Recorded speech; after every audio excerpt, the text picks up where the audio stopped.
A waitress gave shelter to two hungry boys. The next morning, a female police officer shocks everyone. The bell above the diner door trembled as winter pushed its way inside, carrying two small boys with red cheeks, trembling hands, and eyes far too old for their faces. Snow clung to their jackets like a warning, and hunger sat on them heavier than the cold. In that quiet moment, with a police car idling outside and a tired waitress wiping the same table for the third time, fate leaned in and watched what kindness would cost, and what it would return. If you believe small acts of kindness can change lives and that everyone deserves a second chance, take a moment right now to like this video, share it with someone who needs hope, comment your thoughts, and subscribe to our channel Grandma Dearie so these stories keep reaching hearts that need them. The diner sat on the edge of a sleeping town, its red booths glowing against the white world outside. It was early morning, the hour when coffee tasted strongest and loneliness felt loudest. The waitress had been on her feet since before dawn, her apron creased and her smile practiced, the kind learned after years of serving warmth to strangers while carrying her own quiet worries. When she noticed the boys hesitating near the door, she recognized the look immediately, the look of children who had learned to ask without speaking and to hope without expecting. They were bundled in mismatched coats, gloves too thin, shoes soaked through, and they moved together like they were holding each other up. She guided them to a booth near the window, where the heat worked a little harder, and set bowls of soup in front of them without questions. The boys ate slowly at first, as if afraid the food might disappear, then faster, with relief softening the tight lines in their shoulders. Outside, the snow fell in steady silence, and a police cruiser rolled to a stop, its presence heavy but distant, like a shadow waiting to be understood. The waitress noticed the officer through the glass as she refilled sugar jars and wiped counters that didn't need wiping. The officer's posture was alert but not aggressive, her expression calm, observant, patient. Something in the air tightened, a quiet tension the waitress had felt before when compassion brushed up against rules. She thought of the boys' hands cupped around warm bowls, the way one leaned closer to the other as if warmth could be shared, and she made a choice that felt simple and terrifying all at once. She offered them the booth for the night when she learned they had nowhere to go, turning the diner's corner into a shelter made of kindness and borrowed time.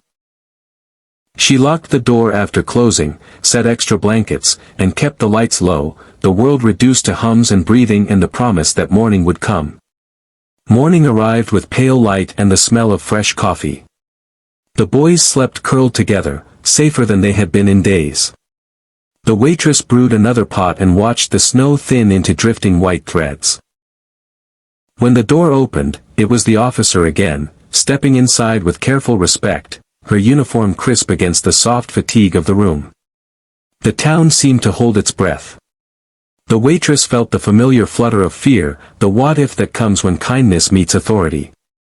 She stood still, ready to explain, ready to accept consequences, ready to protect the fragile peace she had offered.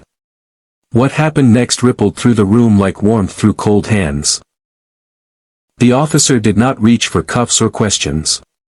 She knelt to the boy's level, her eyes softening as recognition dawned, not of faces but of a story she already knew too well. She had been searching all night, not for runaways, but for safety. The boys had slipped through the cracks after a chain of misfortunes that began with loss and ended with a locked door. The officer had grown up in a house where meals were uncertain and nights were long, and she recognized the posture of children who had learned to be quiet to survive. Instead of taking the boys away, she thanked the waitress, acknowledging that the diner had done what the system sometimes could not in time. She made calls, not to punish but to help, to people who knew how to catch falling lives before they hit the ground. As the morning unfolded, the diner became a bridge between what was and what could be. Paperwork happened quietly, plans formed with care, and the boys listened with cautious hope as a future was described in gentle terms. The waitress poured coffee with shaking hands, relief and pride mixing in her chest. She realized that courage wasn't loud, that it often looked like staying after hours, offering soup, and trusting that goodness would meet goodness on the way. The officer shared resources, not judgments, and promised follow-through that felt real because it came with empathy rather than authority alone. The town outside woke up, unaware that something important had shifted in a small room with red booths and fogged windows. By midday, the snow had softened the streets, and the boys left wrapped in better coats, their steps lighter, their eyes brighter. The waitress watched them go, knowing she might never see them again, and that was okay. Kindness does not always ask for credit, it asks for courage. The officer paused at the door, meeting the waitress's eyes with gratitude that said more than words could. It was a reminder that sometimes the most shocking thing authority can do is choose compassion, and sometimes the bravest thing an ordinary person can do is open a door when it would be easier to look away. If this story reached something tender inside you, if it reminded you of a time when someone showed up for you or when you wished they had, please take a moment near the end of this video to like it, share it, and subscribe to Grandma Dearie so more stories like this can keep traveling from heart to heart. Before we close, we have a special request for you. Comment below with one small act of kindness you believe can change a life, because your words might inspire someone else to act today. The diner returned to its rhythm, coffee cups clinking, the bell ringing as customers came and went, but something had changed for everyone involved. The waitress carried a quiet strength she didn't know she had, the officer carried proof that her badge could be a bridge, and somewhere beyond the falling snow, two boys carried the memory of warmth on a cold night. If this story touched your heart, please engage with the video now, because every like, share, and comment helps keep kindness visible in a world that needs to see it.